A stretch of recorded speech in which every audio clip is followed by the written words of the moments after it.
This is the Content Strategy Insights Podcast, episode number 151. As web technologies and business practices have evolved over the past 25 years, publishing, user experience design, and enterprise software systems have all converged on each other. Few content strategists have had as good a front row seat to observe and participate in these developments as Karen McGrane. From her early days at the pioneering agency Razorfish to her current work at Audit, it's not an exaggeration to say that Karen has seen it all. Welcome to the Content Strategy Insights Podcast, where accomplished content strategy experts share their wisdom with our friends in the content community. Our mission is to democratize content strategy, to make its principles and practices accessible to everyone. And now, here's your host, Larry Swanson. Hey everyone, welcome to episode number 151 of the Content Strategy Insights Podcast. I am super extra delighted today to welcome to the show Karen McGrane. Karen probably needs no introduction, but I'm going to give her one anyway. She is one of the longest practicing content strategists out there, and she's gone by the other labels as well, information architect and other titles in the past. But she's one of the things that distinguishes her, many things distinguish her in this profession, but one is that she came in right out of a human-centered design, human-computer interaction program at Rensselaer Polytech. So she was like ready for all this design stuff that we've been adding to the profession in the last few years, way before any of us. She was famously the UX lead at Razorfish in the early days of that famous agency. She's worked for everybody, the New York Times, Condé Nast, Disney, Citibank, Time Inc., you name it. She wrote a couple books on content strategy for mobile, on going responsive, on responsive web design. She also did a podcast with Ethan Marcotte, the inventor of responsive web design, and they kind of are codified and articulated the whole notion of this now embedded practice. And she taught for many years and still does teach at the School of Visual Arts in New York City. I'm exhausted from that intro. Karen, tell the folks what you're up to nowadays. Well, thank you for that very thorough intro. I think you had things on there that I'd forgotten about. So these days, I am a partner at Audit. We are a 3-person boutique consultancy. My business partners are Jeff Eaton, who I know has been on the show, as well as Ethan Marcotte, who also has. And the three of us, we think we have a really unique overlap of, mutually reflective skills in content design and technology or back-end work, front-end and back-end work. And we really think we understand how websites get made as much as anybody does.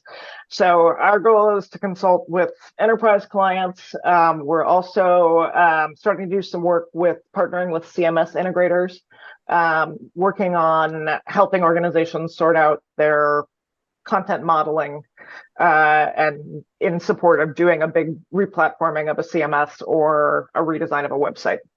Cool. You just said my favorite word, content modeling. That's sort of my main thing these days. So I will selfishly ask about, in a lot of my modeling work, it's been driven by the emergence of headless CMSs and decoupled architectures. Absolutely. Yep. And tell me how have you, because you were talking about modular content 25 years ago, and these, the implied decoupling of and you've talked for many years about the decoupling of presentation from the content itself, and modeling is the thing that makes all that work. Can you tell me about the modeling practice at Audit, like how you do it there? Yeah, I mean, honestly, I think modeling is sort of a core. It's like one of our core competencies, or most of the time, if a client's going to want to work with us, modeling is going to have some aspect of it. What we're focused on right now, in particular, we're aiming at a specific problem around content migrations. So, I mean, and you say content migrations to people, and it inspires horror stories, right? Like anybody who has done a big replatforming project has been through some, like scope explosions. Basically, it's like you find things that you weren't expecting. You have things are much more spaghetti than you think they're going to be. Something doesn't manage properly, and it winds up taking a lot more time and honestly a lot more pain than was expected. So we I think we're trying to reduce risk for clients and reduce risk for, agency vendor partners in scoping and planning for a migration. Part of that is the inventory. And I think we probably talked with you all about Spidergram, which is the web crawler that we built ourselves because we didn't think Screaming Frog did a good enough job. But I think more than that, I think it's an angle to get clients who might not otherwise care about modeling or might not necessarily see where how much effort they're going to put into the modeling or what value they're going to get from the modeling, to be able to commit to spending some time with us up front to do a very focused strategic piece of work to try to outline what that model should be. Mm-hmm. I think honestly, it saves a lot of time. It's just, you can either pay that like at the end of the project in, development time overage, or you can do a little bit of work up front and hopefully reduce the pain.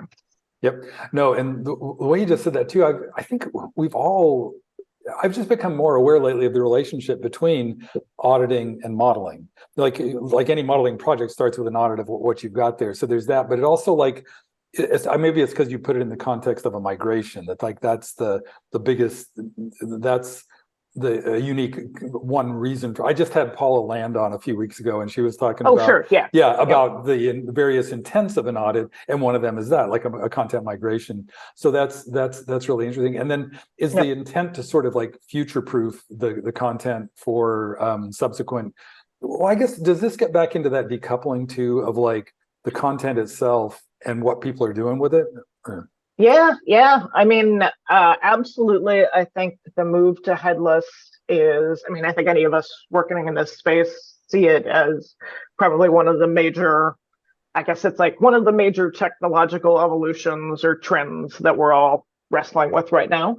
And it's a motivator for some organizations to get off WordPress, for example, and go to a headless platform. I know there's a lot of some of the headless work that organizations do is new, experimental. They're not doing a migration because they're using it for some new thing that they're developing. But as headless has matured, I mean it's I would say it's at a fairly mature point in its life cycle. Large organizations are thinking about replatforming existing content over to headless, and that means they need, for sure, they need some kind of inventory, and having a sense of that model, even if all they want to do is replicate the current state model, which I'm not recommending, but that's what winds up happening in a lot of cases. Having at least a good version of what that current state model is useful. But me personally, I think they should hire Autogram and also have us figure out like what the future state vision, intended use of both the model and the front end information architecture should be. Like that's the kind of projects we really want to do. Right, and as you're talking too, I'm reminded of that it sounds like a lot of your work is just driven by the budding maturity of digital practice, like the fact that there are old things out there that need attention. that's your business right there. Yeah, right? I mean, it's one that never really gets old. Like how organizations having to remediate old content that worked for them in a previous era with previous technological paradigms and constraints that now no longer works. Like PDFs, right? Like, honestly, I would love it if every financial services company in the world would hire us to like remediate their old PDFs. Like, yeah, we can help you figure out how to get the stuff from your PDFs on the internet. Like, let us, it's time. Yeah, I love it. You're reminding me now. I did a lot of research for this before we talked, and one of the things I didn't realize before, that you're a conspiracy theorist, that you're convinced that Xerox created WYSIWYG interfaces to sell more printers. And I They wonder if there's did. some analogy. No, they did. That's not even a conspiracy. That's not even Yeah. that's an actual That's documented an fact. actual, Okay. that's an actual cited source. Yeah. But a PDF has got to be the most WYSIWYG kind of content format out there too. I mean, it's just like, I mean, I understand why it happens, but I really just think it's time. It's time. It's like they're, especially like I look at, we have banks, financial services firms as clients, and sometimes I go poke around and see what they're still managing as PDFs on their website, and it's like, come on, like I know you need them. I know some of them are going to still exist, but like some of this is just laziness. Like you haven't bothered to fix a problem, and you're still acting like it's 10 years ago. Yep. I don't want to get too far deep in the weeds on like the actual technical part of it, but it can't be that hard to get the content that's in a PDF out of there and into a proper CMS. I mean, it's harder than you would think just because of the way PDFs store the content. I mean, it's the WYSIWYG problem, right? I mean, it's not structured in there, and so you just get a lot of garbled text out of it. There's things you can do, but it's not always a slam dunk to be able to just convert straight out of a PDF into HTML. Yeah. Hey, and the other thing is, as we talk about this, is like a couple of things you said, and I don't know if you've always said them in tandem. I kind of have them together in my head now, but that every company is now a technology company, and that every business is in the user experience business. And so, if that's true, why are they still hiring Autogram? They're not all mature enough yet, right? Or tell me about that. Yeah. I am a huge fan in business of having a very specific niche. Like like when I started out, sure, user experience was a small enough field that I could say I'm an information architect. I used to make this joke. It's like, if you knew enough to apply for a job as an information architect at Razorfish, you probably were qualified for the job because like nobody knew what that was. Now, I would not want to go to market saying I help businesses fix their user experience problems. Too generic. What I want to do is help businesses solve this specific problem. Particularly, I mean, I guess I would say broadly, it's like around content modeling and design systems and the relationship between them. And a lot of times that comes to a head during a CMS replatforming or a redesign of a website or some kind of like enterprise-wide or, design system initiative. That's the kind of, it's like, I want to organization, not very many people or organizations are going to know that they have that specific problem, but when they do have that specific problem, I want them to go, oh, we have to hire Autogram because that's what they do. Yeah, no, and now I'm thinking about does the role of design systems, like what percentage of your projects now are in enterprises that have a design system, and to what and how, and kind of follow on to that, like how is the content integrated into the your content work, how does that get integrated into their design systems? Yeah. I would say 100% of the organizations we work with have a design system. I'd be really surprised. I mean, at varying levels of maturity, by all means. And yeah, I mean, it's like we're usually being hired in some capacity to talk about how the content structure and the components and the naming of the components and the meaning of the components, how that's going to interrelate. And to me, that's like the most fascinating problem in the business right now. I mean, I joke about, I mean, it's like I honestly have been trying to solve what I think is this exact problem for 25 years now, and I will probably be trying to solve it on the day, I finally retire. But I think it's a fascinating problem. It just keeps getting, mobile was like another version of the problem. Like, how do you make sure that your content isn't attached to a particular screen size? And now we're dealing with headless CMS and component-based design systems. And how do these two things feed each other? And how do the people working on both systems make sure that they work together? Yeah, and Great. how do those? Yeah, give me your top level because there's so much to that. But like the Mhm. are they merging or are they becoming like co-equal thingies in enterprises? Like how's that I unfolding? mean, I talked to somebody recently who said that they have a systems team, and the systems team is responsible for both content and design systems, which I thought was pretty clever, and I thought that was great. No, I think again, it's like a level of maturity. I think I think, and to be fair, in one classic scenario, what you have is a development team that's using Headless as a content repository, and they're also the people who are creating whatever's going to be on the front end. So it's not like there's a separation between the two. But as larger, as the systems get rolled out enterprise wide, as you have, other teams being expected to use the design system in some sense or create content that is then going to be, laid out with this design system. Yeah, it becomes a language problem. Like it becomes really a communication problem within the organization. And, it's that level of maturity is what often stops more technically, a project, a design system that got its start to solve a technical problem for a development team or for a smaller team can often stumble if it gets traction and there's this sense of like, oh, we should roll it out more. And you don't have the shared language and you don't have the shared understanding and vision of what the system's supposed to do.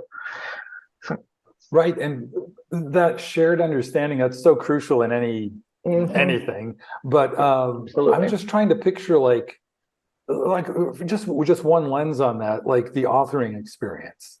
Like in CMSs, it's kind of like Dean Barker and Greg Dunlap famously talk about how everybody hates their CMSs because they hate the authoring thing. Oh, sure, of course. And yeah. I don't, and I don't know like if there's an analogous thing in design systems, like if designers, most part they seem anyhow. But is there an analogy there in like how the how the components are built, like or how do you assemble the content elements so they go into a design system, and conversely, like the design system people, are they doing things, do they have to do things differently to account, or like they've always had to account for content in design systems? I'm just wondering how that's maturing and evolving.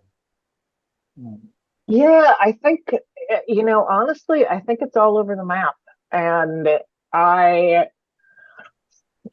think one of the big questions for me around, and I think this is a very common theme in headless CMS, is like how much of the content is like structured.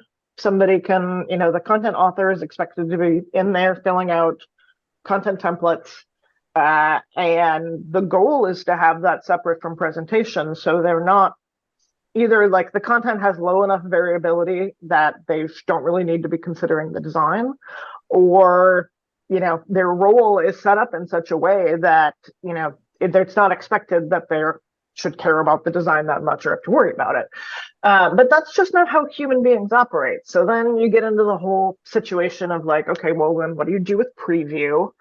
But it then just starts to bleed over into the question of like, well, do we need a page builder? And what is that page builder going to do? And, are we going to have a WYSIWYG? Are we going to give people the capacity to have Squarespace? And, so whatever's going on, you may have, a headless, structured presentation independent, content repository, but then you may also have people out there who are, building pages out of stuff. So then, you start to explore the idea of like, okay, well, what if we had some kind of thing that we could do it with a design system? So rather than just having Squarespace spaghetti, you could have some structured components to it.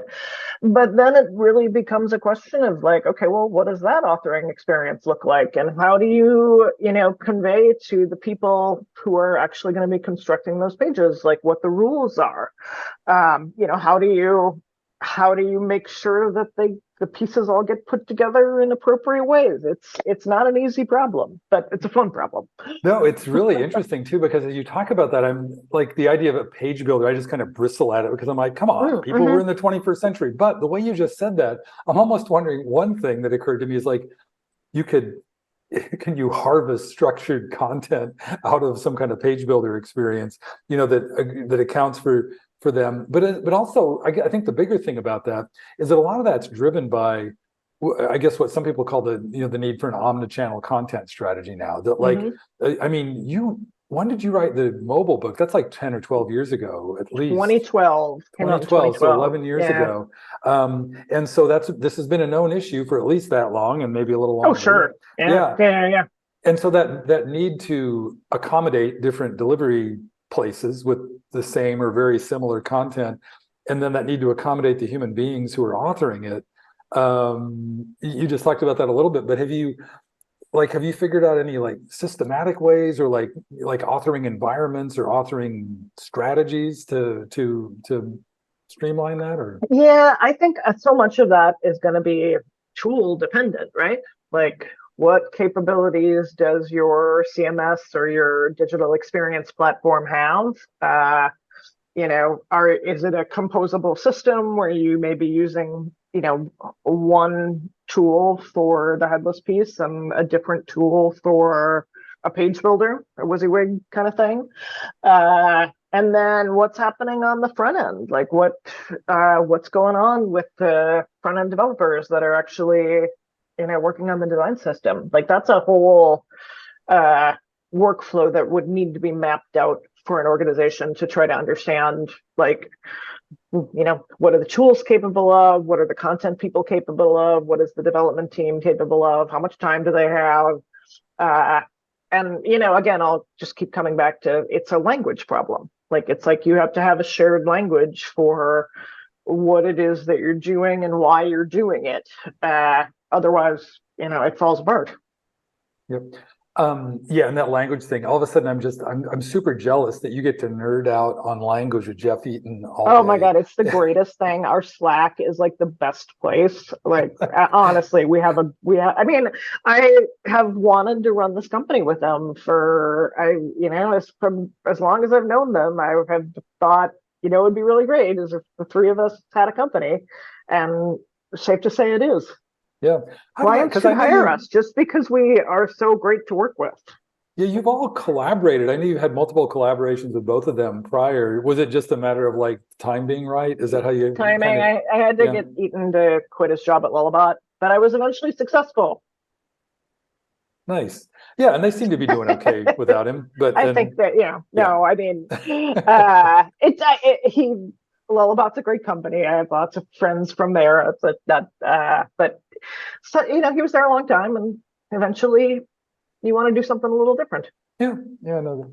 Hey, and for some reason, I think Jeff and I talked about this at Confab. But anyhow, the notion of personalization, personalized content experiences, that's one of those things that I can't remember. Somebody at Confab, I was talking about this, but just that it seems like there's way more people talking about it than doing it, than actually delivering. Yeah.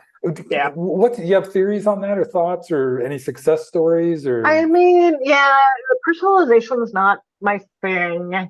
Again, I think it's like there's specialized tools and technology and approaches that I'm just not up on. I mean, fundamentally, I think there's an underlying need for structure and taxonomy and metadata and everything that goes into personalization. But the types of projects we work on tend to be motivated by other goals.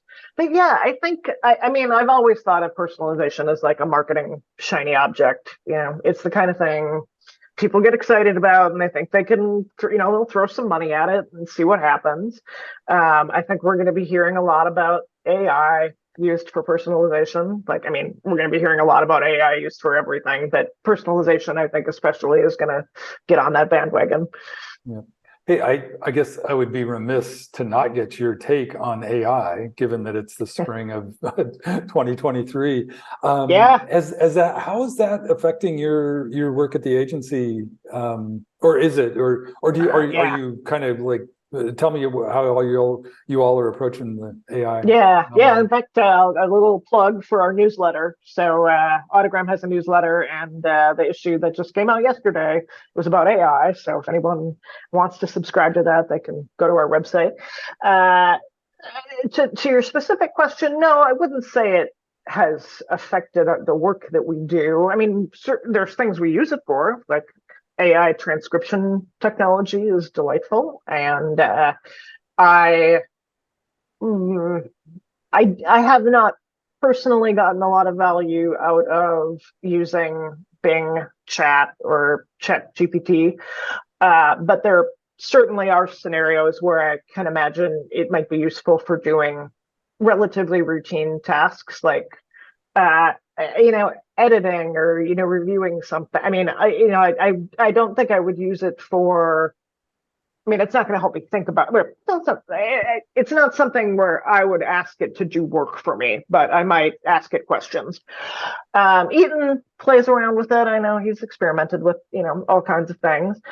The most value I could probably see us getting out of it in the near term would be some of the like AI machine learning kinds of tools that we can use with Spidergram when we're producing inventories. There's a lot of things like, grammar checkers or, a linter like Grammarly, things that, the text you could do automated tagging.